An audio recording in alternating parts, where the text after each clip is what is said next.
Yang pertama, overview. Konsep dasar, arti penting klasifikasi industri. Arti penting analisa industri untuk menyelesaikan sirkularitas. Metode yang digunakan untuk mengestimasi tingkat keuntungan, earning per share, dan earning multiplier industri. Tingkat persaingan dalam industri dan efek tersebut, return industri yang diharapkan.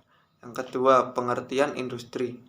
Analisa industri merupakan salah satu bagian dalam analisa fundamental. Analisa industri biasanya dilakukan setelah kita melakukan analisa ekonomi. Dalam analisa industri, investor mencoba membandingkan kinerja dari berbagai industri untuk mengetahui jenis industri apa saja yang memberikan prospek dalam menjanjikan ataupun sebaliknya. Yang ketiga, sistem klarifikasi industri yang telah dikenal dan digunakan secara luas dalam sistem standar industri classification yang tidak dasarkan pada data sensus dan klarifikasi perusahaan berdasarkan produk dasar yang dihasilkan. Yang keempat, klasifikasi industri Indonesia. Yang kelima, saham BUMN dan swasta. Saham-saham tercatat dan dibeli sering dibandingkan antara saham-saham perusahaan swasta dan perusahaan BUMN. Yang keenam, pentingnya analisa industri. Analisa industri merupakan tahap penting yang perlu dilakukan investor, baik meminimalkan resiko maupun mengidentifikasi industri yang mempunyai prospek yang menguntungkan.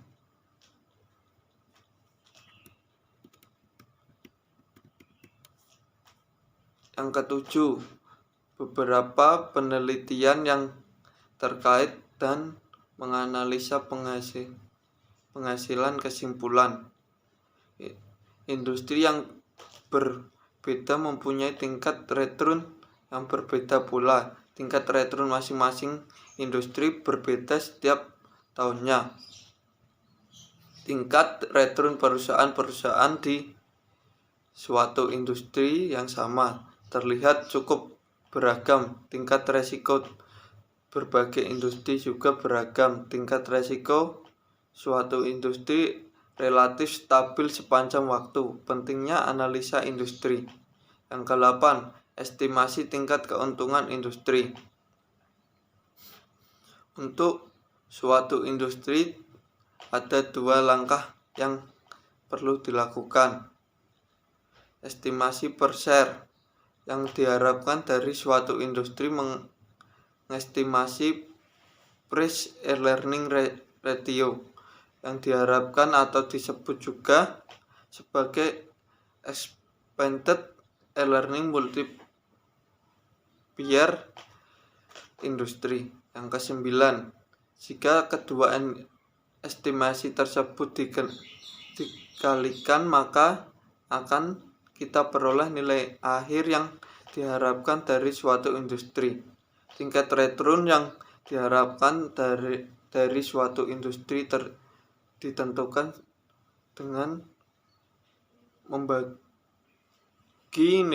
nilai akhir yang diharapkan dalam suatu industri ditambah dividen yang diharapkan dari industri dengan nilai awal industri tersebut pada periode sebelumnya.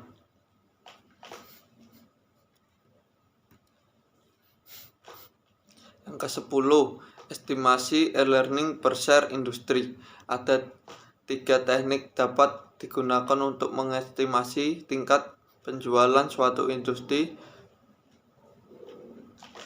Analisa output hubungan antar industri ekonomi secara keseluruhan tingkat teknis saling melengkapi secara investor dapat mengkombinasikan tiga teknik tersebut untuk mendapatkan gambaran lengkap mengenai posisi dan prospek industri dalam berbagai skenario. Assalamualaikum warahmatullahi wabarakatuh. Nama saya Ilyas Gunanta, NIM 1905510166. Saya dari kelompok 14 ingin menjelaskan tentang bab 14. Yang pertama, daur hidup industri. Tahap perkembangan industri umumnya dibagi menjadi 5. Yang pertama, tahap permulaan atau sering disebut introduction. Tahap permulaan merupakan masa awal perkembangan sebuah industri. Pada tahap ini, pertumbuhan penjualan sangat kecil dan profit yang dihasilkan kemungkinan akan menunjukkan angka negatif karena perusahaan harus mengeluarkan dana yang cukup besar untuk menutupi biaya promosi dan pengembangan produk di awal.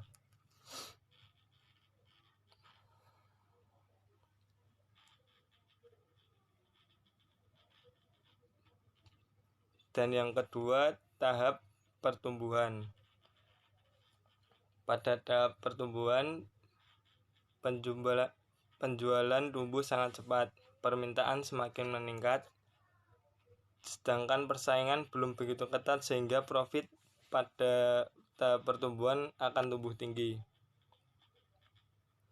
Pertumbuhan industri pada tahap ini akan cenderung lebih besar dan pertumbuhan ekonomi secara keseluruhan.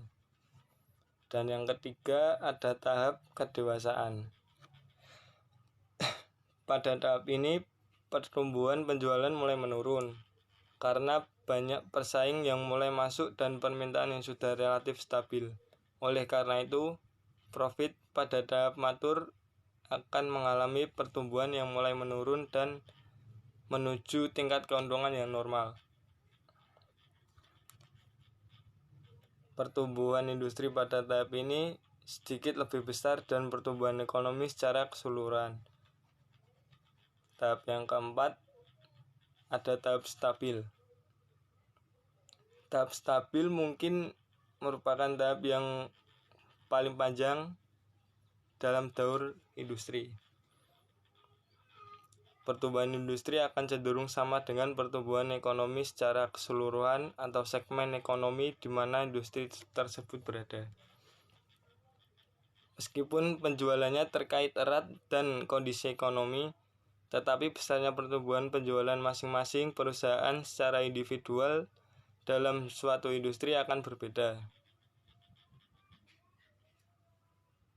dengan satu yang lainnya, tergantung dari kemampuan material dan masing-masing perusahaan.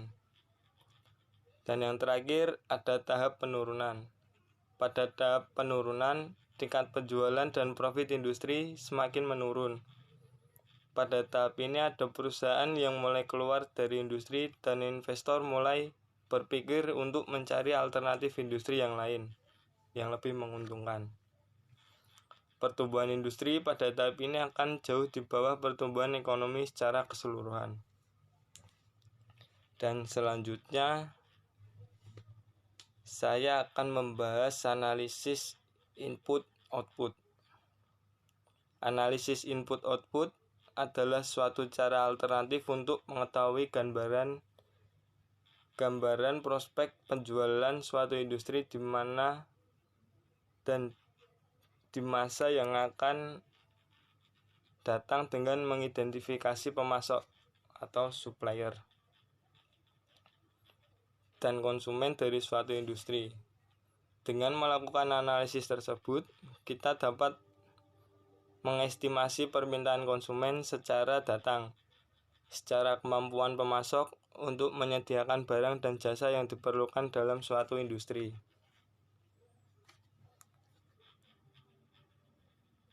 Dengan melakukan analisis tersebut, kita dapat mengestimasi permintaan konsumen di masa datang. Informasi tersebut nantinya dapat digunakan untuk memperkirakan tingkat penjualan dan keuntungan suatu industri pada masa depan.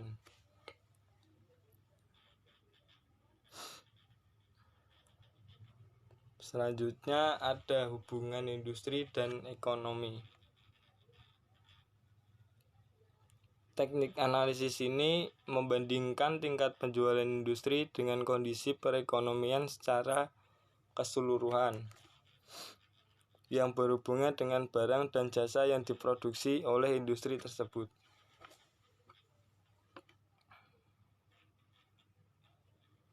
Teknik ini didasari oleh asumsi bahwa kondisi perekonomian di mana suatu industri beroperasi akan terkait dengan penjualan dan keuntungan suatu industri. Selanjutnya ada persaingan dan return industri yang diharapkan. Faktor penting lain yang mempengaruhi besarnya profit yang bisa diperoleh suatu industri adalah intensitas persaingan dalam industri tersebut. Intensitas persaingan dalam suatu industri akan menentukan kemampuan industri untuk tetap memperoleh tingkat return di atas rata-rata.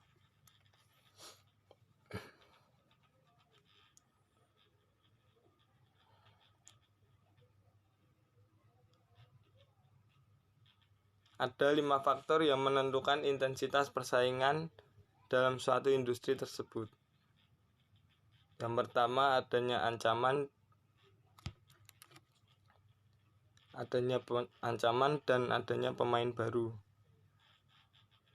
Terus daya tawar dari pembeli, persaingan di antara pemain yang ada, ancaman adanya barang baru, atau jasa substitusi, daya tawar pemasok.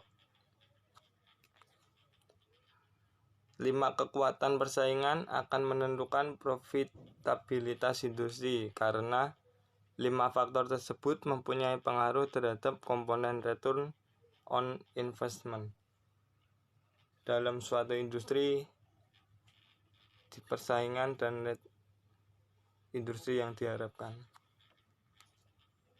Ada 5 faktor persaingan.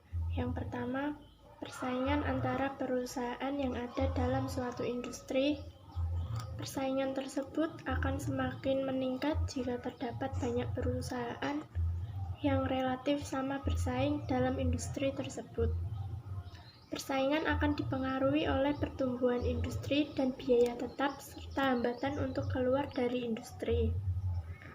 Tingginya biaya tetap akan mendorong peningkatan persaingan karena dengan hal tersebut, biaya tetap akan mengharuskan perusahaan untuk memproduksi dengan kapasitas penuh.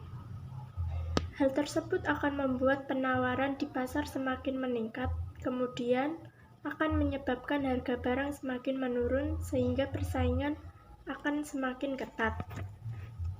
Yang kedua yaitu ancaman pemain baru. Besarnya ancaman pemain baru ini akan dipengaruhi oleh adanya hambatan masuk dalam suatu industri. Contohnya seperti tingginya biaya investasi, peraturan pemerintah, dan harga barang relatif kecil dibandingkan dengan biaya produksi. Jika hambatan masuk suatu industri relatif tinggi, maka kemungkinan adanya pemain baru yang masuk dalam industri tersebut akan semakin kecil. Yang ketiga yaitu ancaman dengan adanya produk substitusi. Produk tersebut akan membatasi profit potensial suatu industri karena barang substitusi akan memunculkan alternatif bagi produk perusahaan.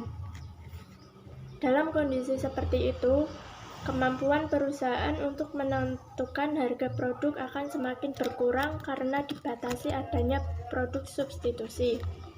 Artinya, jika harga produk perusahaan terlalu tinggi, konsumen bisa saja berpindah ke produk substitusi. Yang keempat yaitu bargaining power pembeli. Daya tawar pembeli yang kuat bisa mempengaruhi profitabilitas industri. Hal tersebut terjadi jika konsumen dapat menawar harga atau meminta kualitas yang lebih tinggi dengan kemungkinan pilihan dari produk yang diberikan pesaing lain. Bila jumlah konsumen lebih banyak dari jumlah industrinya, maka bargaining power konsumen akan rendah.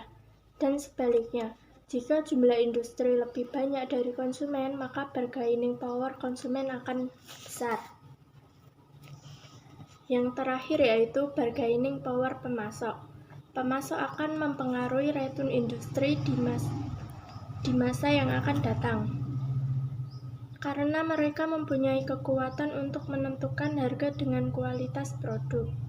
Jika jumlah pemasok lebih sedikit dibandingkan dengan jumlah industri, maka pemasok memiliki bargaining power yang besar. Begitupun sebaliknya. Estimasi earning multiplier industri. Ada dua teknik untuk melakukan estimasi earning multiplier, yaitu 1. Analisis makro. Analisis makro mengasumsikan adanya hubungan antara perubahan dengan tingkat return yang disyaratkan dalam industri dan tingkat pertumbuhan earning dan dividen industri yang diharapkan untuk industri tertentu dengan pasar keseluruhan. Yang kedua yaitu analisis mikro. Analisis ini dilakukan dengan cara mengestimasi 3 variabel: dividen, payout ratio, tingkat return yang disyaratkan, dan tingkat pertumbuhan earning dan dividen yang diharapkan, yang menentukan earning multiplier industri dan membandingkan ketiga variabel tersebut. Dari analisis tersebut dapat diketahui apakah earning multiplier industri akan berada di atas, di bawah, ataupun sama dengan earning multiplier pasar.